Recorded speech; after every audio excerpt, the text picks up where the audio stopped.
for your chapter of immunology, immune system in your graduate school. Okay? And we have 2 sessions today, and we have 3 other sessions another day. In this session, we're going to speak about basics of immunology, and in other sessions, I think your classes are Sunday and Monday in other week. In those sessions, you more speak about some clinical features of immune system disease, for example, some of the rheumatologic disease, but there are other things.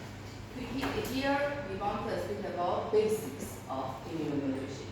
Did you have an immunology course before? Yes. Yes.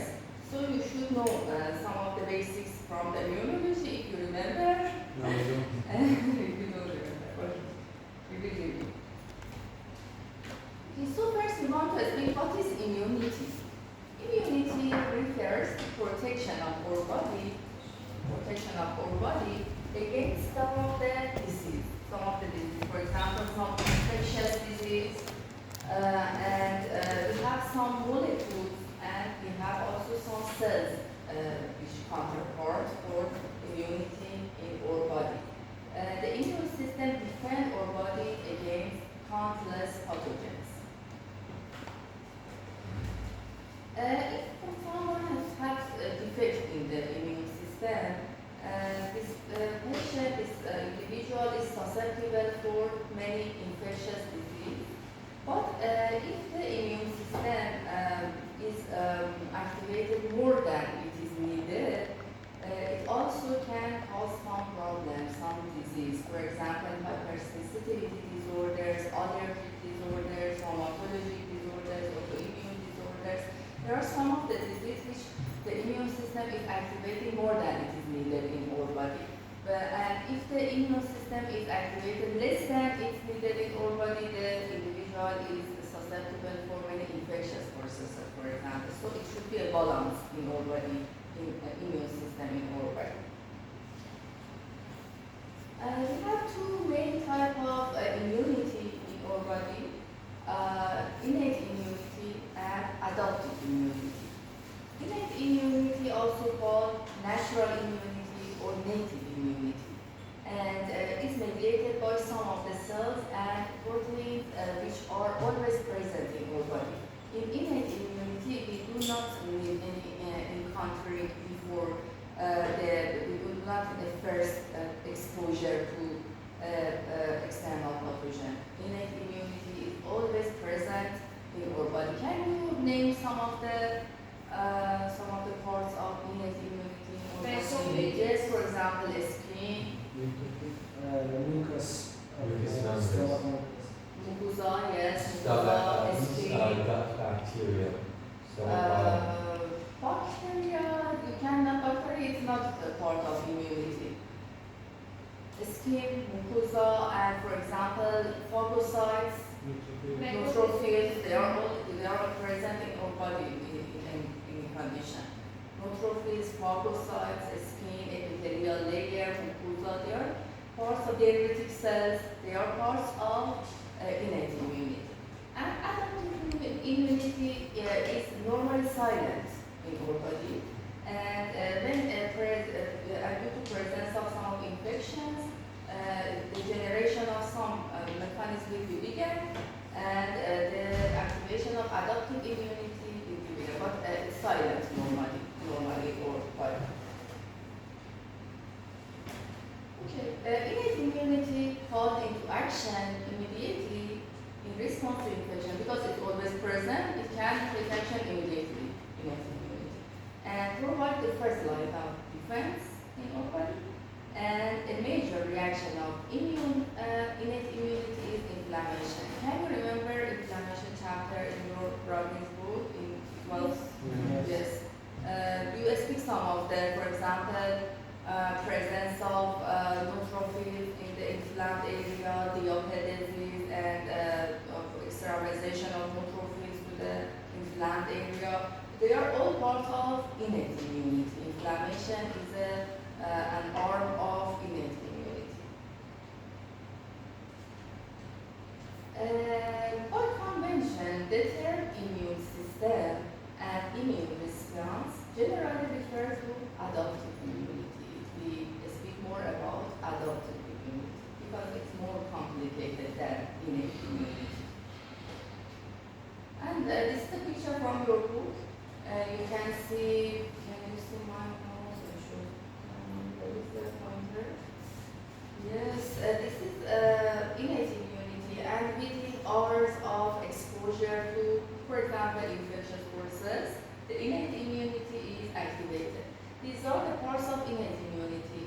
epithelial barrier, for example, skin or mucosa. And this is for example, bacterial elements here. And dendritic cells and phagocytes can phagocyte the bacteria here. This is NK cell. Can you have an idea about NK cell? What's the abbreviation for natural killer cells? Yes, natural killer cells. They are some part of innate immunity. And complement system. Complement system is also a major and important part of innate immunity. You can see activation of innate immunity is within hours of the exposure. After this time, in more chronic procedure, and for example, from first day to 5 days from exposure to bacteria, adaptive immunity is activated. Adaptive immunity was silent, but it's activated within a day from exposure to infectious process. You can see here dendritic cell. Do you know what's the role of dendritic cell here? Do you remember? Antigen presenting. Yes, it's antigen presenting cell because T cells, T lymphocytes need antigen presenting. We will speak about detail about antigen presenting cell.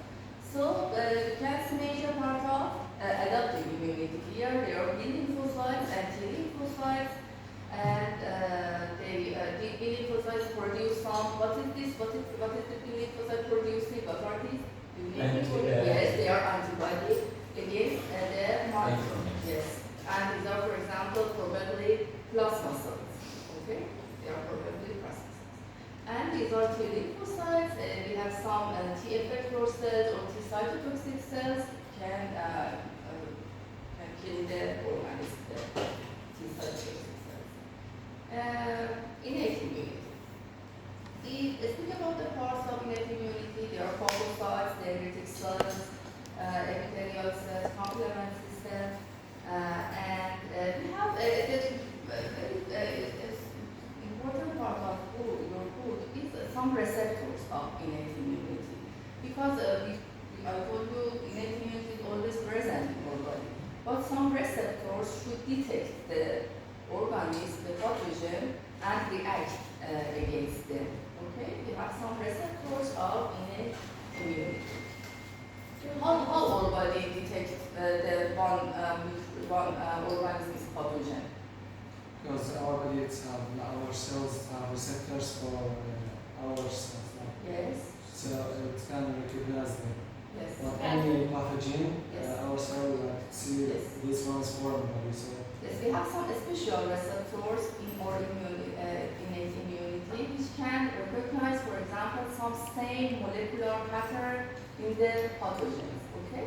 For example, all of the microbes in their genome have the same molecular pattern, and we have some receptors in body can detect this molecular pattern. We call these receptors pathogen-associated molecular. We call these patterns pathogen-associated molecular pattern. They are shared among microbes of the same type. Okay. And we have some other receptor. For example, every cell which is damaged. Okay. For example, you can remember about necrotic cells or apoptotic cells in the other session. Yes. And these necrotic cells should be get out from our body. Okay, they cannot stay in our body. They should be removed from our body. For example, necrotic cells. All of these necrotic cells also have some same molecular pattern. We call these damage-associated molecular pattern. Okay, so we have pathogen-associated molecular pattern and damage-associated molecular pattern. Pathogen-associated molecular pattern are present in different microbes, different microorganisms, for example, and damage-associated molecular pattern are same between necrotic cells, okay, in the necrotic cells. And so we have some receptors. The name of these receptors are pattern recognition receptors. So we have some receptors can recognize these patterns in the microbes or in the necrotic cells and can remove them from body. Okay. These pattern recognition receptors are located in all cellular compartments. They may be in the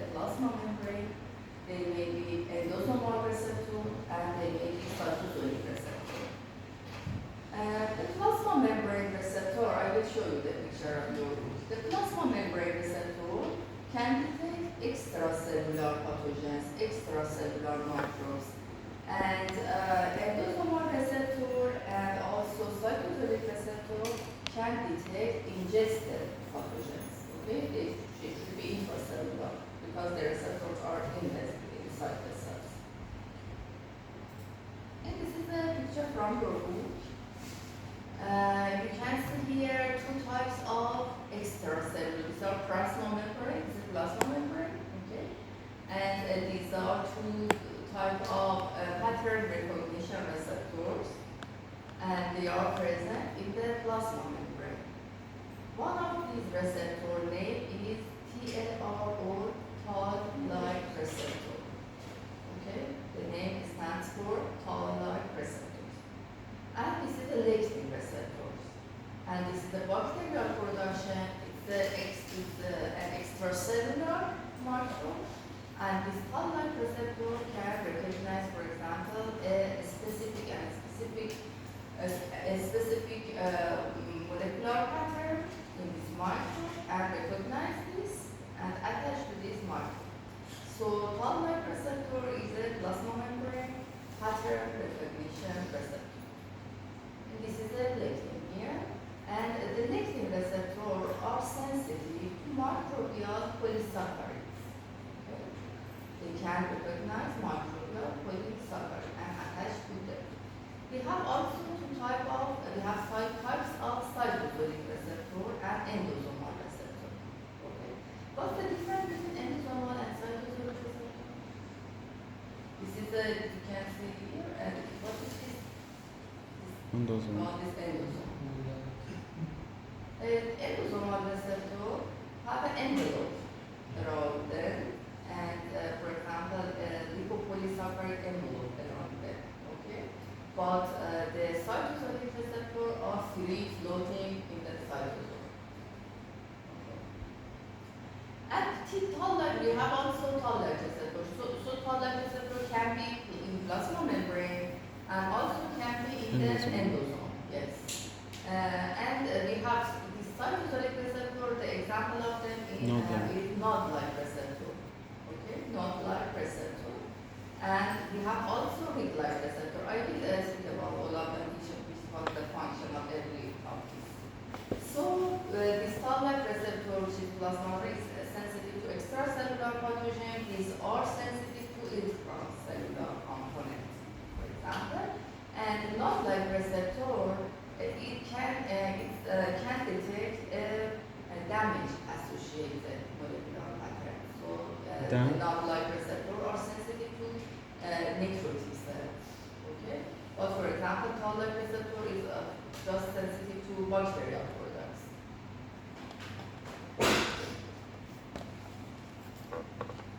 So we have two major type of receptor: Toll-like receptor, node-like receptor, and some some receptor for other microbial products. Toll-like receptor, I'll show you the structure of Toll-like receptor. This non-pattern recognition receptor, and they present in plasma membrane and also endosomal. The plasma membrane Toll-like receptor recognize bacterial products, okay, and endosomal Toll-like receptor recognize viral and bacterial RNA and DNA. They are inside the cell, intracellular.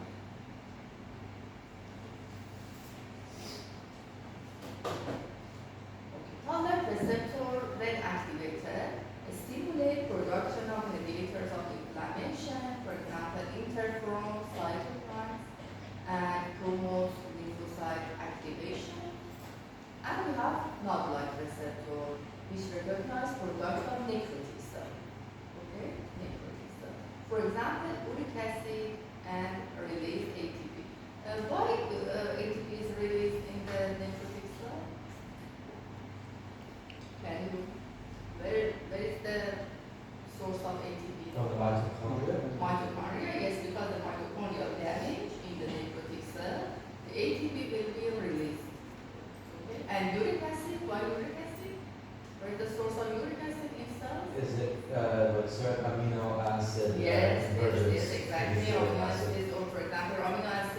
RNA, DNA, they can produce uric acid.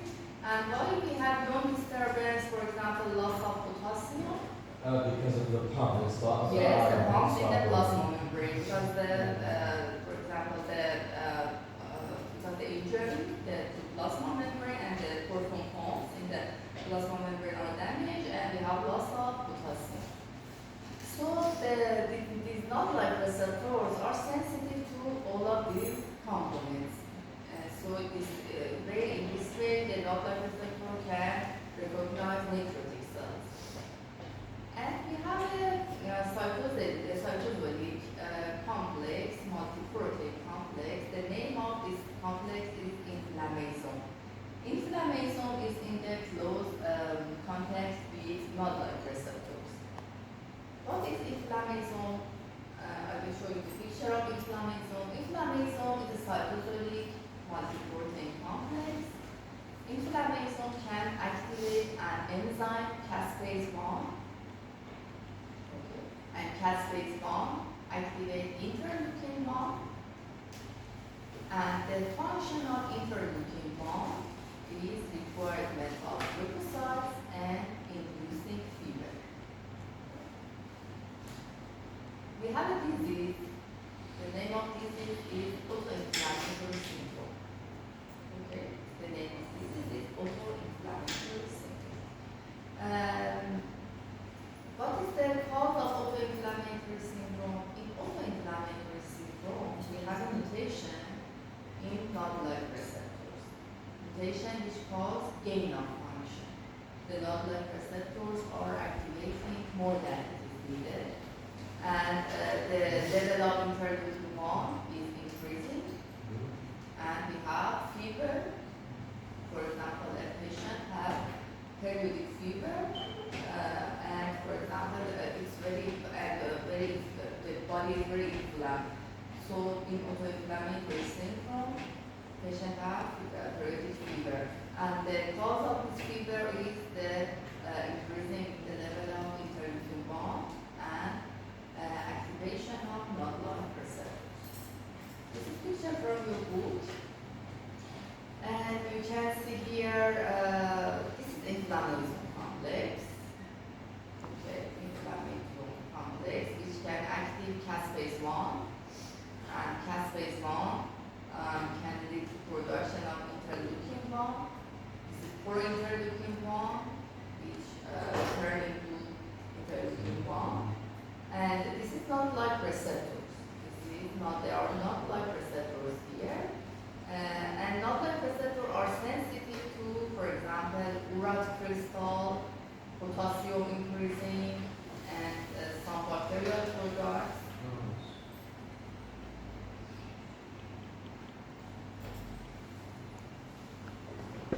We have three types of disease.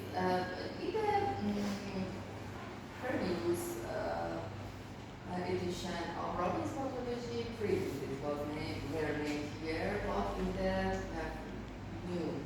new edition, just God's disease is mentioned in the Robbins Pathology. We have three types of disease. For example, that the diseases are because of this disease or activation of not-like receptor and inflammation complex. One of the diseases is GOTS. Do you know what's GOTS? GOTS disease. It's when urate crystal, I think they can be seen in the vertebra. Yes. And they're black in color. Yes, increasing uric acid, the level of uric acid in our body, and the increasing level of uric acid cause the deposition of urate crystal in the joints. Joints, for example, any joint, not only vertebral joints. And for example, joint pain and It's a type of arthritis. It's a type of arthritis. Type of Arthritis. arthritis. Yes, you have got arthritis. Especially in the hands, yes, right? But we have some other manifestation too. Yes, arthritis, yes. In patients with this neck rest. And two other type of disease is obesity associated diabetes type 2 and atherosclerosis.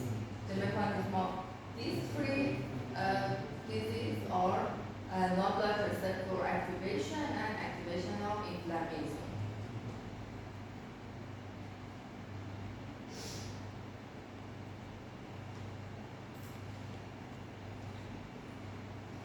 We have, these are the other receptors which are mentioned in your book. C-type lectin receptor, I'll show you the lectin receptor, which was here, lectin receptor is, this is lectin receptor. Okay. And a type of plasma membrane, lectin receptor is a type of plasma membrane receptors, and it detects fungal glycans or fungal polysaccharides. We have some several cytosolic receptors which detect nucleic acid of viruses. We have G protein coupled receptor which recognize short bacterial peptides, and all of the bacterial protein are initiated by N-forming methionine, stimulate chemotactic response. These are they are not major receptors in the immune system. We have also monoreceptor, which recognize microbial sugar and induce phagocytosis. So, then all of these receptors are activated.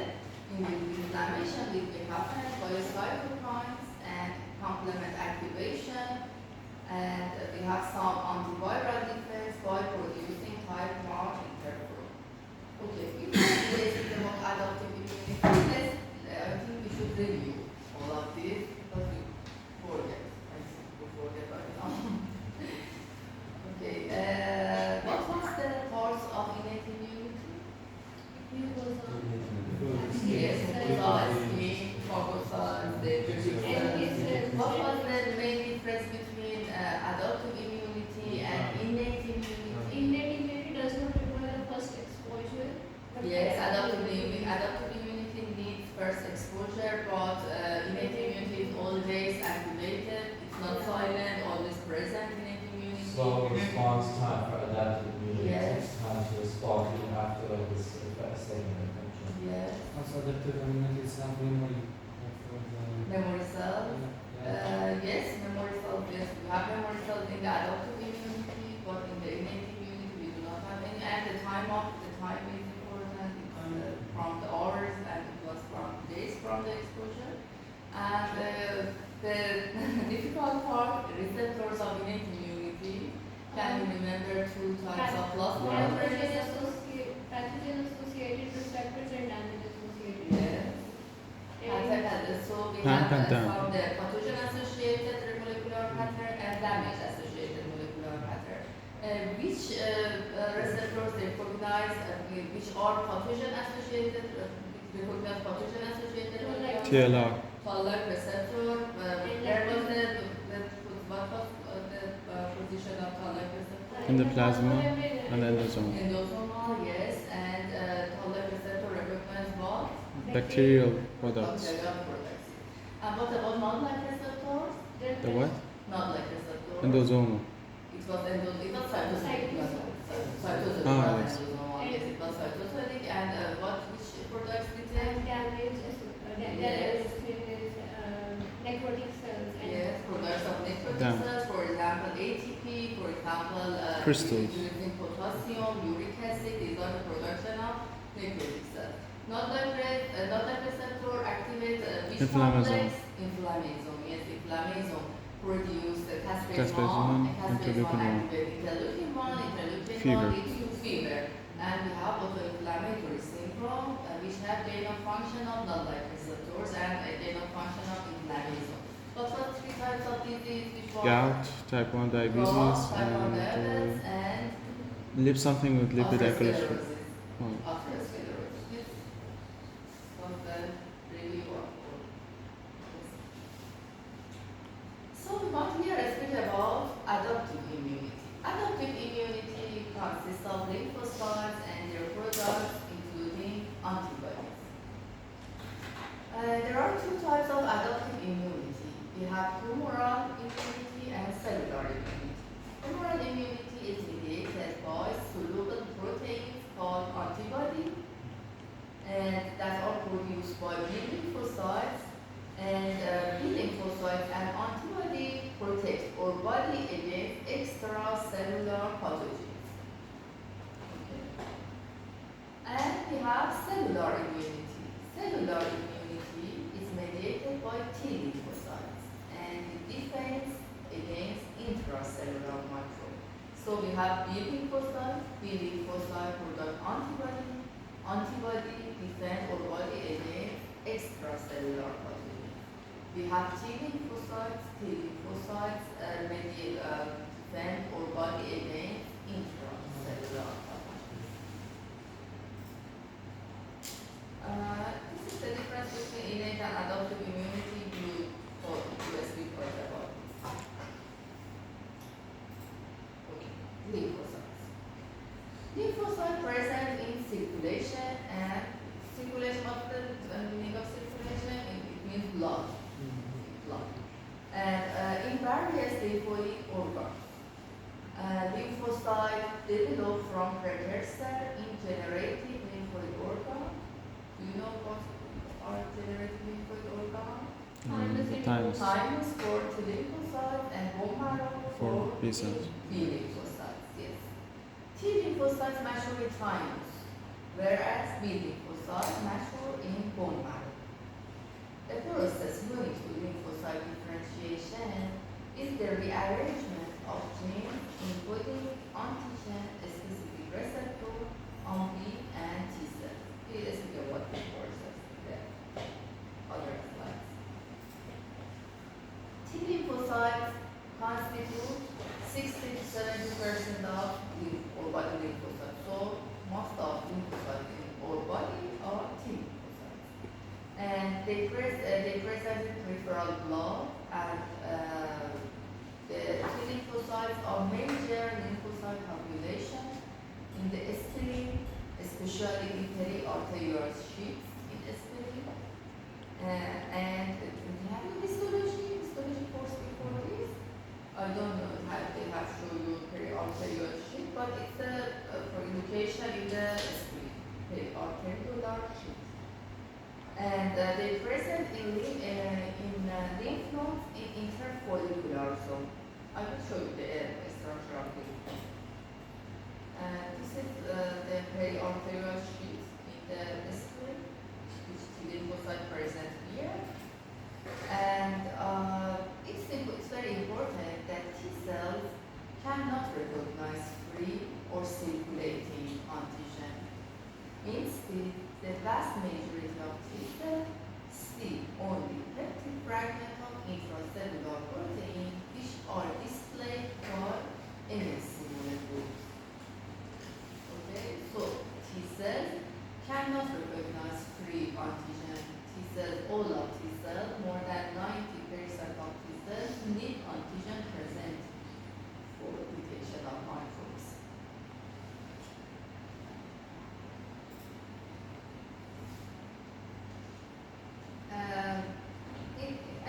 This part is also very important and very interesting.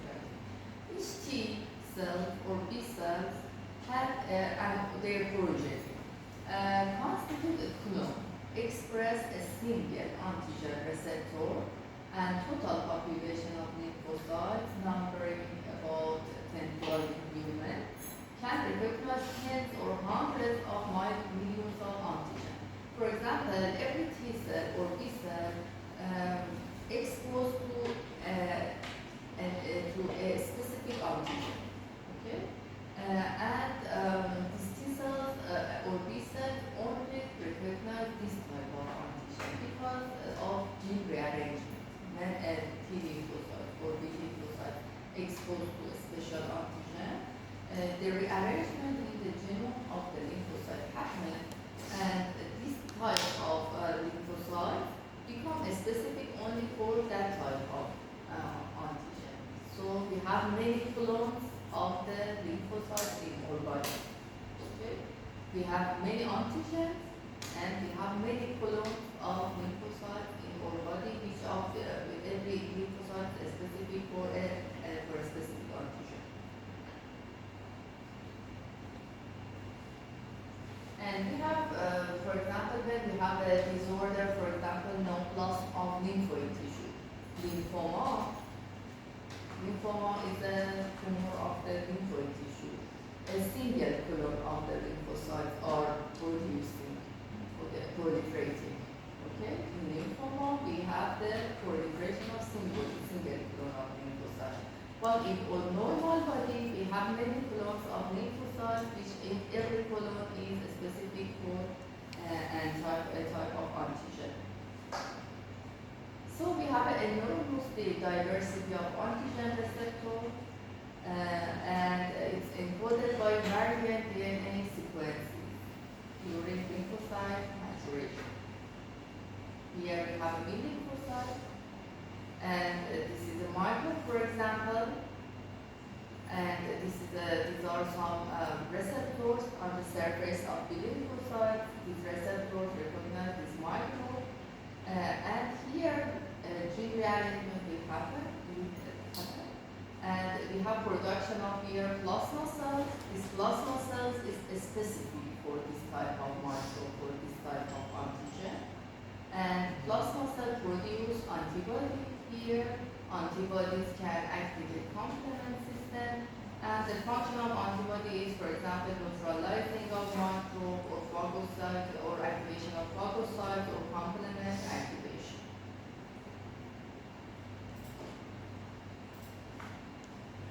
The antigen receptor that are expressed in B cell called antibodies. Okay, so what is the name of these receptors in the these are antibodies. Okay, and while their T cell counterparts are called T cell receptors. On the surface of T cells, the receptors are T cell receptors, and the surface of B cells, the receptors called antibodies. Okay, mature T cells and B lymphocytes recirculate through peripheral or secondary lymphoid organs, for example, lymph nodes, spleen, and vertebral tissue. And this is a process of clonal selection. Foreign antigen are concentrated in secondary lymphoid organs, and this foreign antigen attach or bind to lymphocytes. And these lymphocytes produce receptor only for those type of antigen. So when the lymphocyte become specific for a specific antigen or a single antigen, we call this process clonal selection. Clonal selection.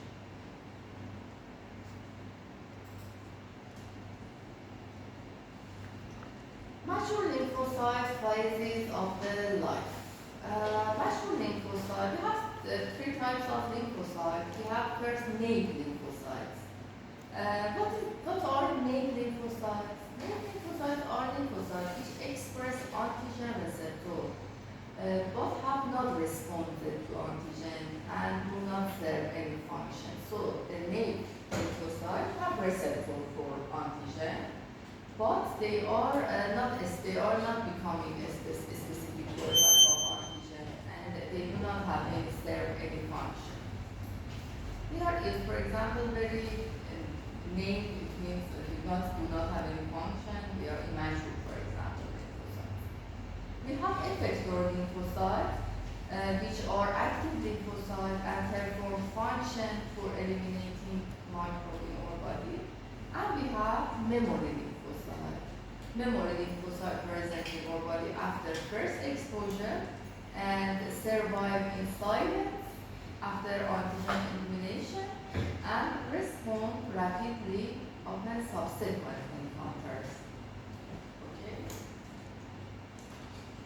So we have naive lymphocyte, we have effector lymphocyte, and we have memory lymphocyte.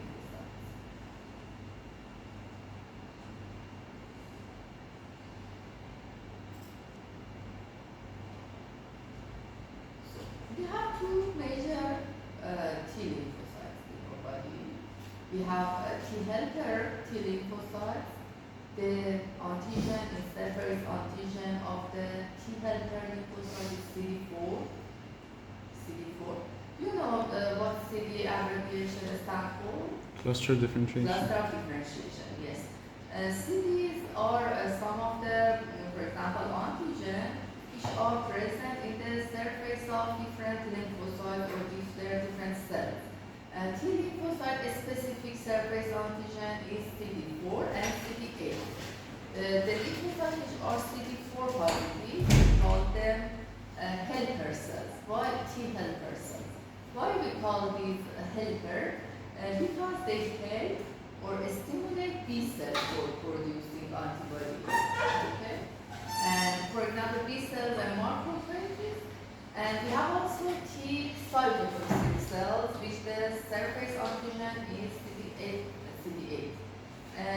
These CD8 positive T cells recognize and kill virus directly. They do not any help, for example. They kill virus directly.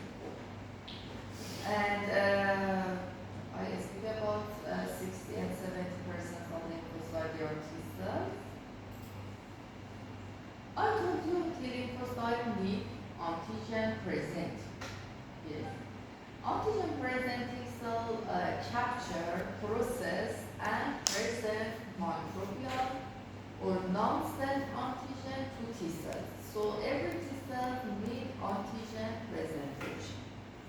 T cell only recognize antigen presented by other cells.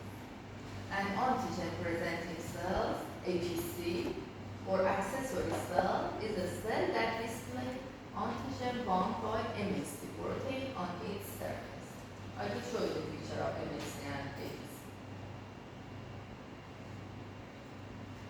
So peptide antigen present by MHC molecules recognized by T cell receptor. So in one side we have T cell receptor, in other side we have antigen presenting cell, which is presenting this peptide to T cell receptor.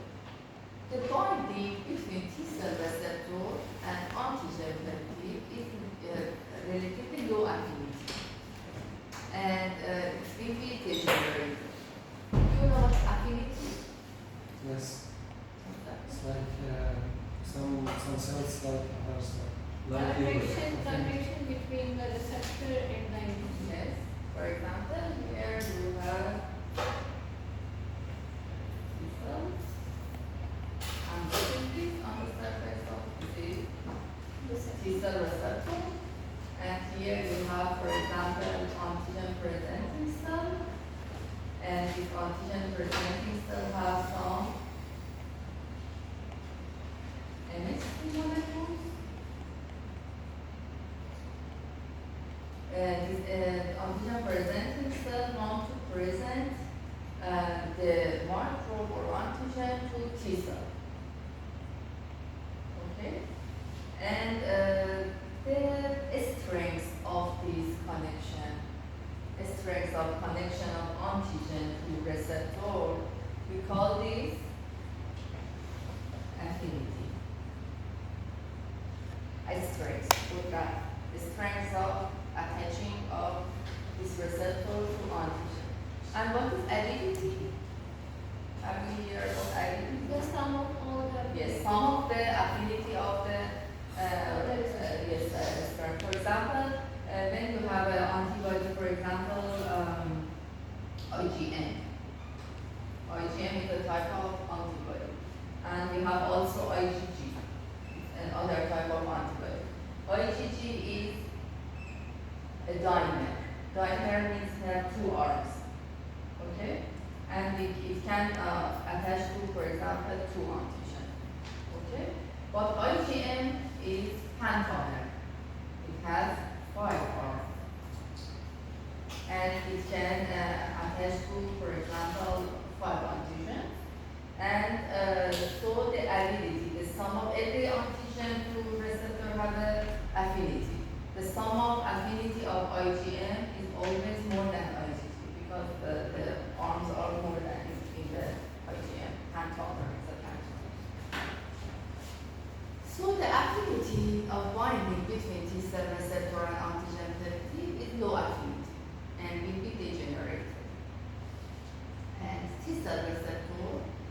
composed of two different protein chain, alpha chain and beta chain in 90% of T cells, and gamma and delta chain in 5% of T cells.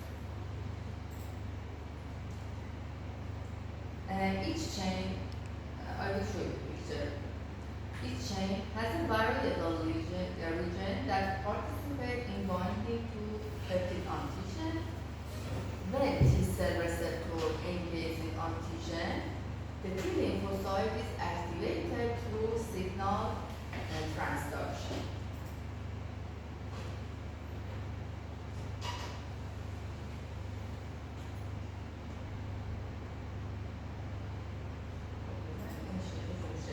I will show you the picture. This is a picture from your book.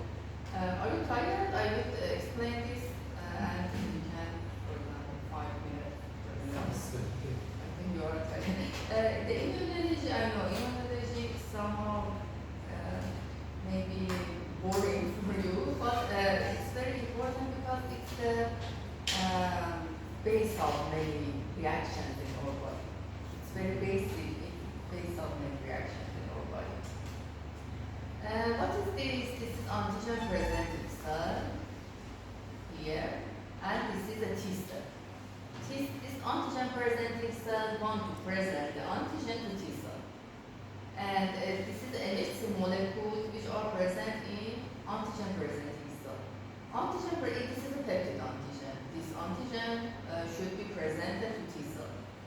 And this is MHC molecules. MHC molecules have an alpha chain and beta chain here.